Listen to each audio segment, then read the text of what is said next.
Sebelum melanjutkan videonya, jangan lupa subscribe, like, and comment.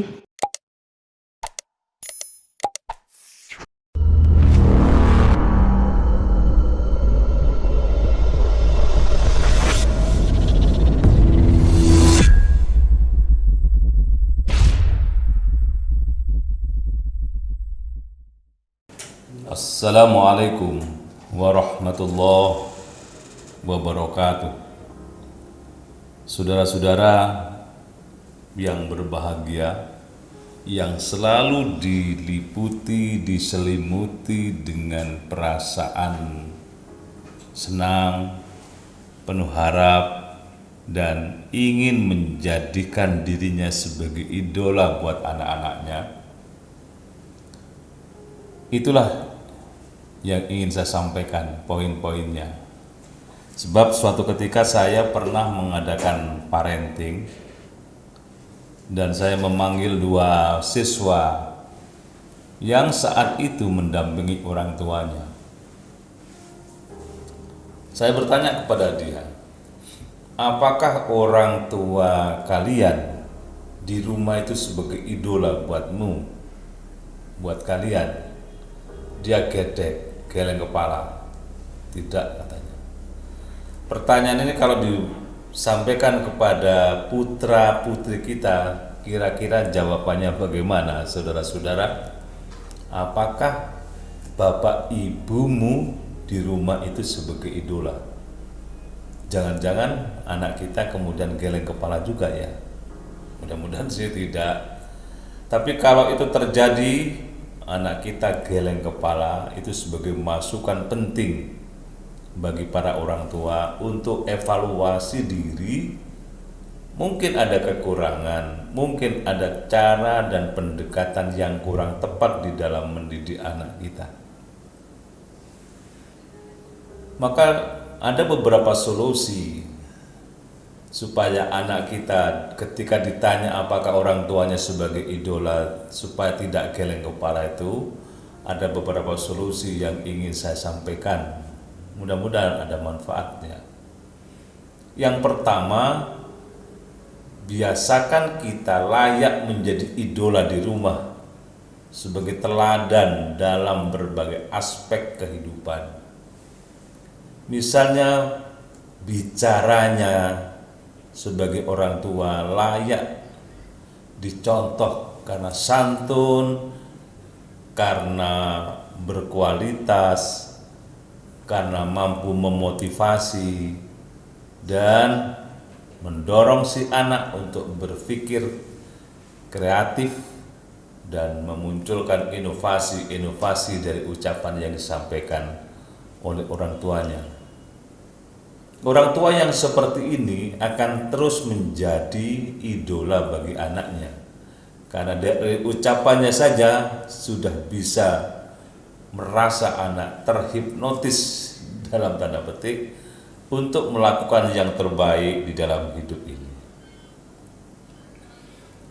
Yang kedua, saudara-saudara sekalian, biasakan perilaku kita sebagai orang tua hendaknya menjadi teladan, baik dalam keseharian maupun dalam perilaku-perilaku yang berkaitan dengan keagamaan atau hal-hal lain. Ini banyak orang yang kemudian dicibir oleh anaknya sendiri karena dia membuat pernyataan yang kontroversi atau kontraproduktif dengan perbuatan yang dilakukan di rumahnya. Nah, yang rajin ibadahnya ya, sementara orang tuanya jauh dari perilaku rajin itu.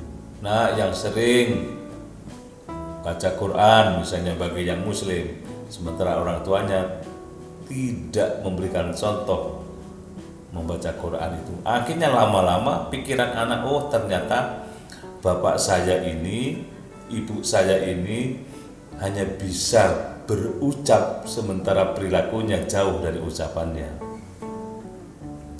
Saudara-saudara sekalian, dua hal itu, ucapan dan perilaku, akan membuat si anak merasa bangga dengan orang tuanya karena setiap ucapan dan perilakunya ada satu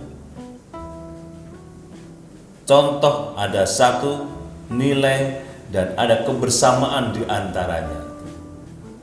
Yang diucapkan bisa dilihat dalam perbuatan atau perbuatannya disokong oleh ucapan yang benar. Yang ketiga, saudara-saudara sekalian, biasakan kita tidak membanding-bandingkan anak kita dengan anak tetangga, atau membandingkan antara anak kita dengan anak kita juga yang beda umur, misalnya dengan kakaknya, dengan adiknya, dibanding-bandingkan. Itu biasanya anak merasa sakit hati kalau dia merasa terpojok. Biasanya pembanding atau membandingkan itu dicari pembanding yang lebih bagus, sehingga anak yang dibandingkan merasa diremehkan dan merasa dia tidak dihormati potensi dan kelebihannya. Jangan membanding-bandingkan anak dengan yang lain. Kalau tak ingin memberikan contoh, katakan kepada si anak, belajarlah nak yang baik supaya lebih bagus lagi prestasimu. Belajarlah nak yang lebih kuat lagi supaya nilaimu lebih bagus lagi di kemudian hari. Tidak harus membanding-bandingkan. Yang ketiga, jangan membuat target melebihi kemampuan si anak. Misalnya kamu harus juara di kelas, kamu harus juara 1, kamu harus terbaik, harus dan targetnya begitu tinggi. Anak merasa hidup dalam tekanan. Anak akan merasakan kok tidak nyaman ya suasananya. Hidup ini selalu dikejar target, dikejar jam tayang lah. Padahal saudara-saudara, di kelas itu kalau diumumkan ada si fulan juara 1, ya 1 itu saja. Kan tidak mungkin juara 1 diperebutkan oleh 20 anak di kelas itu, semua juara 1 misalnya, tidak mungkin.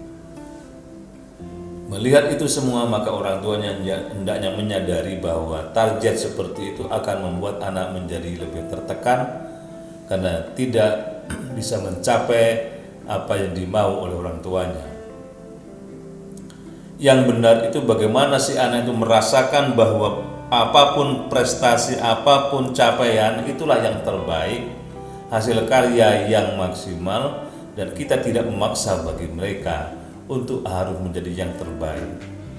Di dunia ini, saudara-saudara, kita sadar bahwa orang baik itu terbatas. Yang banyak adalah orang yang menghargai orang baik. Ada juara 1 yang tepuk tangan satu kelas. Andai kan yang juara 1 yang cuma 1 orang itu tidak ada yang tepuk tangan, tidak akan bersemangat, tidak akan bisa menyemangati suasana itu. Ketika ada karnaval yang di situ ada rombongan lewat, orang tepuk tangan sepanjang jalan. Yang tepuk tangan sepanjang jalan, yang ditepuk tangani hanya beberapa orang. Itulah kehidupan.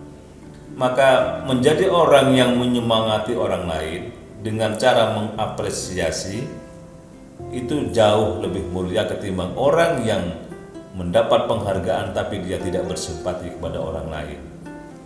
Marilah kita membiasakan diri anak kita hargai sesuai dengan kemampuan dan kapasitasnya, tanpa harus kita tekan dengan target-target yang melebihi kapasitas dan kemampuan anak itu. Ini hal-hal yang menjadi keseharian bagi kita, sehingga anak kita merasa hidup di rumah itu suasananya menjadi tenang, menjadi nyaman, melihat orang tua menjadi teladan yang tidak dijumpainya dalam kacamata si anak, dan anak itu akan merasakan bahwa hidup ini benar-benar berada pada kemampuan dirinya dan dia melangkah sesuai dengan apa yang dia mau dan dia mampu. Mudah-mudahan ini bermanfaat buat saudara-saudara sekalian, dan bukan bermaksud menggurui lautan atau menggarami lautan dan menggurui orang yang sudah cerdas dan pandai, tapi ini sekedar berbagi bagaimana kita menjadi orang tua yang tidak ada bangku kuliahnya, tetapi dituntut untuk bisa mengarahkan anak menjadi hidup damai, hidup tenang, dan rumah bagi mereka adalah surga dalam kehidupan ini karena sikap orang tuanya yang indah dan bagus.